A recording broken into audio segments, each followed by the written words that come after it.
structure, and let's talk about bond line drawings and why we use dashes and wedges, and what the difference is, and what's most stable, these types of concepts. So we're coming into true reactivity. So when you're in organic chemistry, what we do is we go functional group by functional group, and we talk about how to name these molecules, something about the spectroscopy of these molecules, maybe important properties, and then we jump right into what can we make this molecule into, functional group transformations, we call them. Okay, so it's all about functional group transformations. And once we get a bunch of stuff together, we actually begin to string some reactions together, and we call that synthesis. So we can convert a functional group into another one by a sequence of steps. All right? So everything from now on is going to have these types of questions where you see reaction conditions and you have to fill in what the reactant was, what the product was, and I'll explain that more as we go. That's one core part of any chem exam from now on. So it's a reaction section where you fill in a missing entity, the reactants, the conditions, the products. The other is a mechanism section, and that is where you take the starting material that's given to you and you show all the arrows that are necessary to get from reactants to products. And we'll be doing the mechanisms here for a bunch of molecules in class, and you'll be practicing them on the homework and on the non-graded problem sets, but that's an expectation for the exam as well. That part of your exam is probably 40 to 50 points. I mean, that is the meat of your exam. This is actually not easy stuff, because you've got to really think in a very different way when we're talking about reactivity. So this is definitely a different skill set than we've been using to this point in time. Okay? All right, this here over here is what we call a rooted tree. And that means that at the center is the functional group we're talking about. So we're talking about alkenes. And I'm showing you all the things that I can convert an alkene into given a set of reaction conditions. And we will be talking about every one of these and building this out. And at the end of this unit, I hand out a door prize. And the door prize has all of the conditions and reactivities that you get, and it's actually just more descriptive. For right now, you should be looking for all of these, okay? So, just making sure you know what this is and the sort of ins and outs of them. A bisphenol dihalide, we talked about geminal dihalides yesterday. The bisphenol dihalide are on neighboring carbons. That's what that means. So it means two halogens on neighboring carbons. That's what bisphenol means, okay? An alkyl halide is just a single halogen on a carbon backbone. We started with a double bond. Now we have a single halogen on an alkene backbone. The bisphenol diol is two OH groups on neighboring carbons. A halohydrin is a halogen and an OH on neighboring carbons. A halogen, so like an X on one carbon, on its direct neighbor, an OH. That's what a halohydrin is. An alkane is, as you know, an epoxide is a functional group we know. This section right here, you want to write a little ditty on your notes. You want to write something like splits the backbone, meaning you have fewer carbons in your products than you did in your reactants. That is really critical. So when we get to alkynes, that will not be the case. These reactions with alkenes give you fewer carbons in your products, your ketones, aldehydes, carboxylic acids. Okay? Alcohol is a functional group, ether is a functional group, this is where we started. Okay? So these are all the reaction conditions that I can think of. So we are going to talk about what happens when I take different alkenes and I'll switch them up. Okay? We'll have different substituted alkenes, we'll have different stereoalkenes, and we're going to show all of these reactions. We're going to go over all of them. Yeah? Oh, well, we're not going to get all this day. Yeah, this is like tomorrow, it happens the next day. So let me tell you that they're built into quadrants. Does everyone see that? I hope you maintain the quadrant nature of this board because that's actually really important. Okay? This quadrant here, okay, is truthfully planar intermediates. This is very critical when we're talking about what stereoisomers we can get from reactions. We need to remember that these reaction conditions are planar intermediates. Okay? Now, next to it in your notebook, I'm going to tell you what functional group you're going to get from that end over there. Reaction Reaction condition 1 is going to give me an alkyl halide. Reaction condition 2 is going to give me an alcohol. And 3 is going to give me an ether. So you can get an alkyl halide, an alcohol, or an ether through a planar intermediate. Okay? This quadrant here on the top right are tri-centered intermediates. We call them anti-reactions. They proceed through tri-centered intermediates. You'll see that. Maybe we'll get to one of them today, I don't know. Okay? All of those. Set 1, that HgOAC2 bit there with water, gives me an alcohol.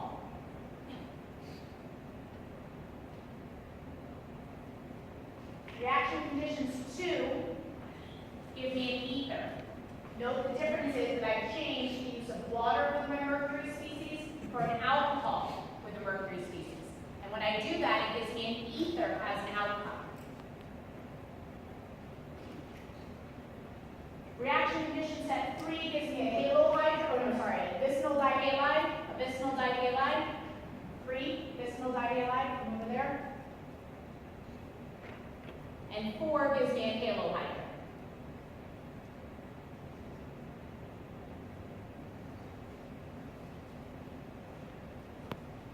The quadrant on the bottom left are concerted reactions. They have no true intermediates. They're one-step reactions. We actually classify these as syn. We call these syn reactions, but they're one-step reactions, concerted. Everything happens in one step. Wham, bam, you get what you get. Okay? In this case, set conditions 1, BH3 followed by H2O2, NaOH, H2O. This gives me an alcohol.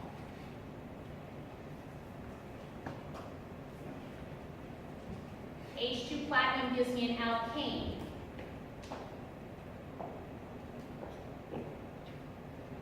Reaction conditions 3, this osmium stuff, this gives me the bisphenol diol. The osmium gives me the bisphenol diol. And this guy here at the bottom, 4, this is a peroxy acid. So it's a carboxylic acid that has an OOH, so it's C double bond O, OOH, so what we call peroxy acid. Peroxy acid gives me an epoxide. These are all syn reactions. So these are ones here on this quadrant that we never test the mechanism for because there's nothing to really test, right? It doesn't have an intermediate, so we can't really test it. We don't test the mechanisms of anything in this quadrant. Okay? These reactions here at the bottom are called cleavage reactions. So this is the other category. Right here, these are called cleavage reactions. Okay? These are the ones that split the carbon backbone where you get fewer carbons out than you put in, which is what I was talking about over there. Okay? So these cleavage reactions we also never talk about the mechanism for. We only show the reaction outcomes. Okay? So really everything on the bottom half you'll never see in your mechanism section, but you will need to be able to fill in the blanks for reactants, products, that sort of thing. Okay? All right. So we start from the top, and we always start with these planar intermediate ones. Okay? So let's start with HX. When we say HX here, we are never, yes, I'm sorry. What are those reactions? Oh, I'm sorry, yes, thank you. Set conditions 1 give me the ketones and carboxylic acids. So you either get a ketone or a carboxylic acid. You actually get 2 products because it cleaves it right into 2 pieces. Okay? And reaction set 2 conditions, ozonolysis, O3 followed by DMS or zinc mercury. That gives you ketones and aldehydes. Okay? Thank you. Yes? On the bottom left quadrant, why have it one pH? Okay, that's a good question. So in this case, right, I'll show you what I mean. Like, sometimes you see just a reaction set, and I'll show you what I mean by that. So like this guy, if I do something like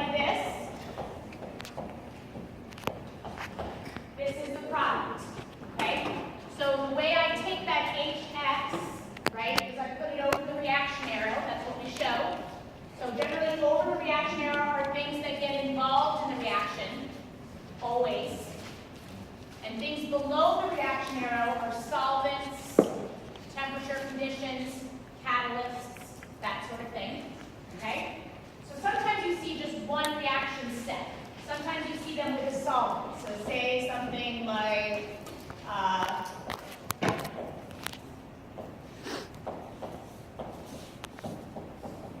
right? I generally ignore solvents that are what we call non-polar. I only pay attention to polar solvents. Polar solvents I worry about. Specifically things that have oxygen I worry about, because those will get involved. But any other non-polar solvent I ignore. So I ignore this, that's just to get everything into solution so they can meet in the same phase. Okay? So this gives me 2 BRs on neighboring carbons. This is what I'm talking about, a bisphenol dihalide. 2 halogens on neighboring carbons. Now sometimes you see things like you see in step 3 here, or sorry, bottom quadrant, left side, this guy, right? So if I saw that, this is what this looks like.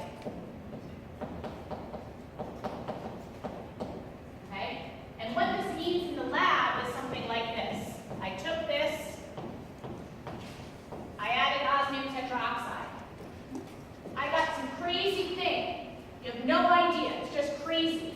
And then we work it up by adding this reducing agent, NaHSO3. This is the workup. And what I get out in the end is something I can now isolate. I couldn't isolate this, but once I've done my workup, and you probably will begin to see that as you do synthesis in the lab, there's always a little section in the procedure that says workup, which is after you've run the basic reaction, not like acid base, but like the main reaction. There's always these workup steps. So this is saying step 1, step 2. So at the end of this, I get the same thing as this guy, right? But this is in essence what's happening in the lab environment. As I add osmium tetroxide, I get some crazy, very oxidized product that then I add a reducing agent to, and now I can acquire or get a product out of it, something that I can now separate from the reaction mixture. Does everyone understand what I mean? And that's what all these 1-2 things are. Okay? It means that I reacted something and I get something that I can't isolate, so I work up with whatever conditions are there. That's what step 2 is, right? And now I can collect my product. Does that make sense to everybody? Okay, great. So let's start with our reaction mechanisms. Starting at the top left quadrant with HX, okay? When we react with HX, we never react with HF. F is always off the table. Chlorine is always off the table. So any X in here, these reactions, are always ClBrI, never F. HF is not a strong enough acid to behave in the way that we need it to, okay? All right. So I take an alkene, this is the simplest alkene that I can really come up with that is going to display what I need this to, okay? And I react it with a hydrogen halide. So let's add HI, okay? So that falls in the HX category. So every time I do a reaction, the first thing I think of is what is my nucleophile, what is my electrophile? My nucleophile is my Lewis base, and my electrophile is my Lewis acid. Remember, that's what we talked about way back when. So in this case, HI is definitely a bronzylary acid, which makes it a Lewis acid, right? All bronzylary acids are Lewis acids. So that means that this then has to be my electrophile. So this guy is my electrophile. That makes this my nucleophile. I know that's true because I know a pi bond is a nucleophile or a Lewis base that's not correspondingly a bronzylary base. That's one of the exceptions we talked about way back when we were talking about acid-base chemistry. So what always happens is my nucleophile attacks my electrophile. Okay? So we have a nucleophilic attack at an electrophilic center. I'm going to choose to attack at the hydrogen center because that HI has a bond dipole such that the hydrogen is more positive than the I. So the attack of the nucleophile is always going to go on the more positive center in the molecule. Because there's a bond dipole here, iodine is more electronegative, and so the bond dipole pushes toward I, it leaves H with a small positive charge, and hence attack is going to happen exactly on H. Now, H, you know, can only have one bond at a time, so it's got to give up a bond. So it gives up its bond to I minus.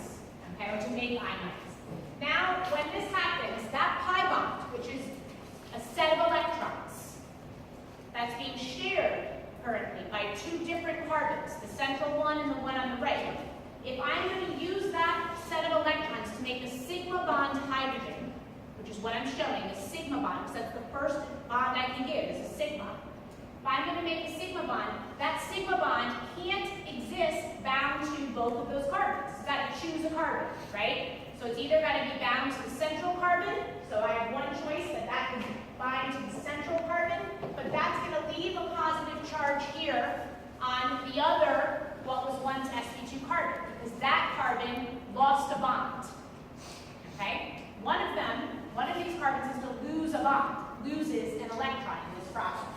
This is one option, and the other option is to put it out here, right? So those are the two options. The electrophile either exists on one carbon, the central carbon, leaving the right carbon electron deficient, positive charge, or it binds the less substitute carbon, and it leaves a positive charge here, okay?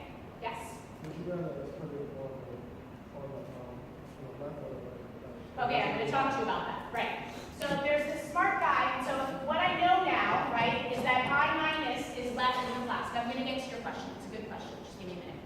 I minus is left in the flask. And I minus is a nucleophile, right? It has a negative charge, it has an electron pair, it's nucleophilic. I have in the flask as my intermediate an electrophile. These are carbocations, and carbocations are electron deficient. They're Lewis acids, they're electrophiles. So this I minus can attack either one of these to give me two potential products, right? Two potential products. So what we can do is we could go into the lab and run this reaction and see what we get. And in doing so, you then can say, you can make a theory. You can have a theory. You can say, oh, maybe it gave me this product because of X. And then you go test that theory with another set of reactions and make sure your theory holds up, right? So this type of concept can go on and on and on. Well, so the scientist who did this already, so don't think you're getting a Nobel Prize for this, is Markovnikov. And Markovnikov's rule was born out of this very type of analysis. What we find here is that we get pretty much some high number, 98%, let's say, of this product, and only 2% of this product, okay? And his theory said, okay, well, if I think mechanistically, if I think through this reaction and the mechanism, there must be a difference between these two intermediates. And there is a difference between these two intermediates. One is what I would call a primary carbocation, and the other is a secondary carbocation. And each of these are electron deficient, right? This positive charge is electron deficient. And what I know about the neighboring carbons is that they will push some electron density toward this electron deficiency. In this case here, for this primary carbocation, there's only one carbon that can push a little electron density into this, stabilizing the positive charge, right? So if I give it a little bit more electron density, I'm not going to have a full positive charge. It's shared a little bit. Whereas in this case, I have two carbons that can push electron density into this positive center, and hence this guy is more stable. So I know now that the more substituted carbocations are more stable. So the more substituted a carbocation is, the more stable a carbocation is.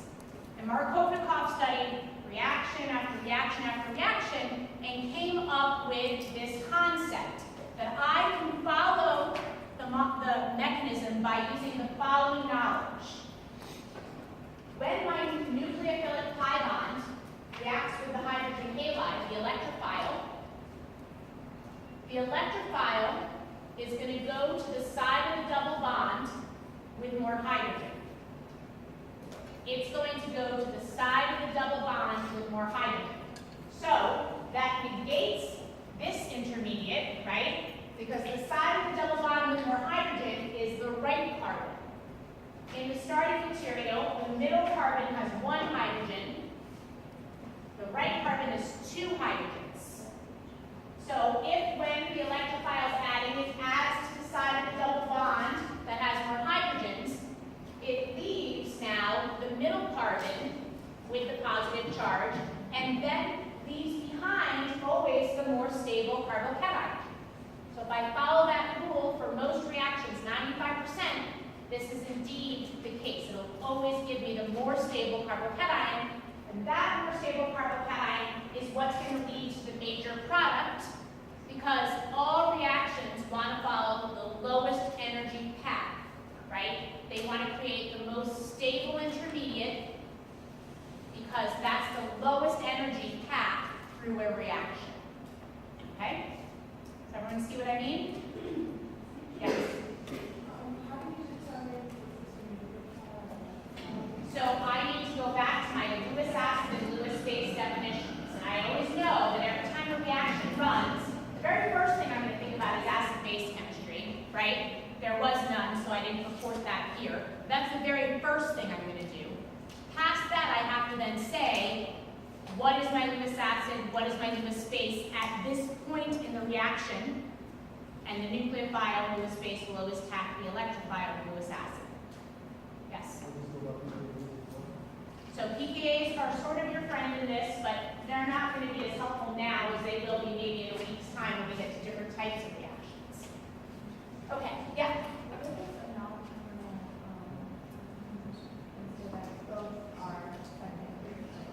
So if they're both secondary, they're both probable. Yes. Yes. It's not always created. That's a great question. They're not always created 50-50, but I can see that you would say that theoretically, and that's fine. There's always this idea of steric hindrance that keeps one from the other. So that's sort of hard to analyze sometimes. So you won't ever be asked to garner that. You know, this one's 60 and this one's 40 instead. Yeah. So we'd say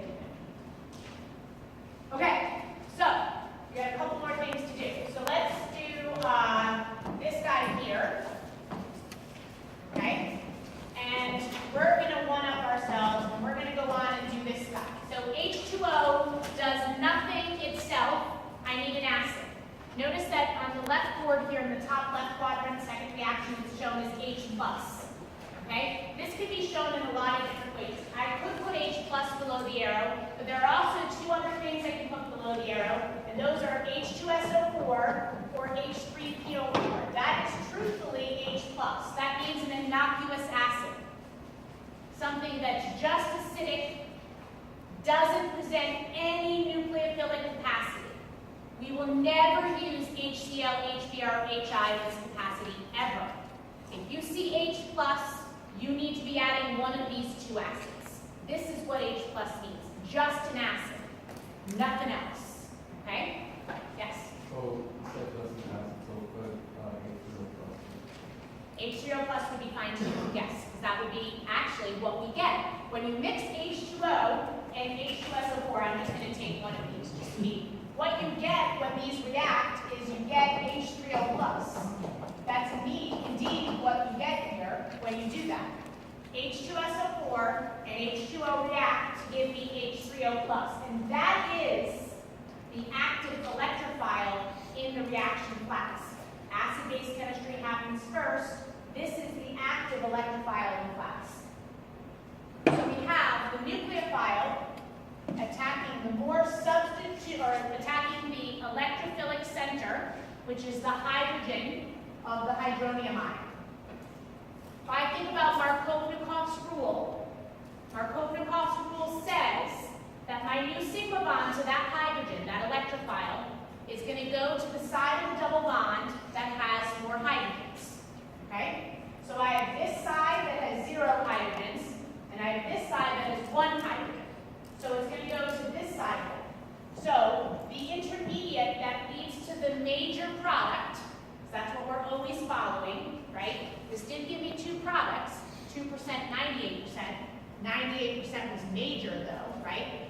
So the one that leads to the major product is going to proceed through this carbocation intermediate where the positive charge here is on the more substituted center. So now I left behind, I missed an arrow, -1 Dr. Dixon. Ready? I left an arrow behind. This is the arrow I left behind. Please fix your notes. My hand is on the arrow I left behind.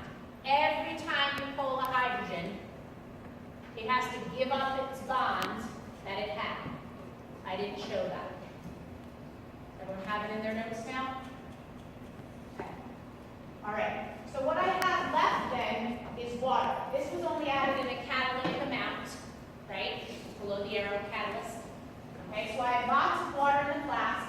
Water is my nucleophile because this carbocation is definitely my electrophile. It's definitely the Lewis acid. So now I got to be looking for a nucleophile.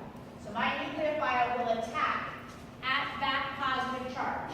And what I get out of that is this guy here. That oxygen used one of its electron pairs to make a sigma bond to the carbon center. But in doing so, it in essence gave away an electron, right? Because once it makes a bond, it only owns one of those electrons now. So it gave away an electron. That's why it's positively charged. And the end of the reaction does not happen until this molecule has become neutral. Okay, so the last step here, anytime you use an oxygen nucleophile, typically you use a nitrogen nucleophile 2, you'll see this, is you have to deprotonate the oxygen species to get back to something neutral. So the last step is for some extra water that's in there. Remember, water, there's tons and tons of them. I put one above the arrow, but there's millions of water molecules in my reaction class. Okay? So another water is going to come, deprotonate the oxygen, passing electrons back to the oxygen, and giving us our final product, which is an alcohol. Now, in the last 5 minutes, I'm going to throw the curveball at you. Because the curveball's got to come sometime. It's going to be better to come now so you can ponder this overnight instead of it coming tomorrow at the beginning of class. The curveball is this. These are very simplistic examples. There are a few examples that are not simplistic. Okay, and I'm going to show you each one, and I'm going to explain them to you. Okay? Here are 3 examples that don't give you exactly what you'd expect. You're going to work through them, you're going to prove that. I'll work through one before you leave today, but you're going to work through the other 2. So I took, say, this guy, and I react this, and I'm just going to go back to hydrogen halides because I think those are easier to show this, okay? So if I react this with HCl, okay, what I get out of that is this.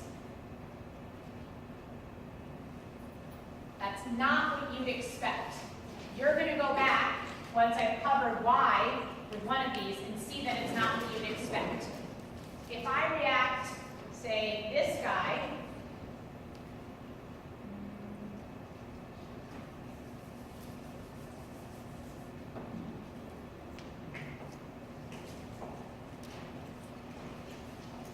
okay, with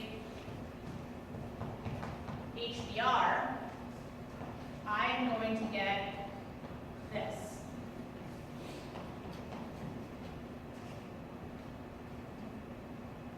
Not what you'd expect. The real kicker is this one. This takes a lot of thinking. This is the one that just never good. If I react this one with HI, I'm going to get this here. These are what we call backbone rearrangements. Okay, they fall into 3 categories. Let me categorize them for you. The top example is what we call a hydride shift.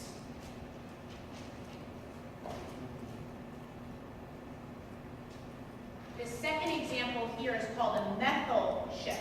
Methyl shift. And this one down here is called a ring expansion.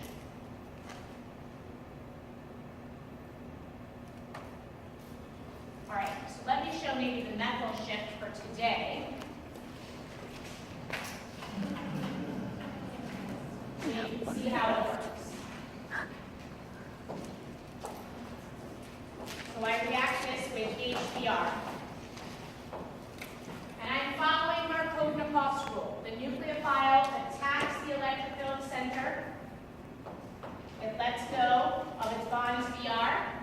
And that hydrogen is going to go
unsatisfied octet here, where it came from.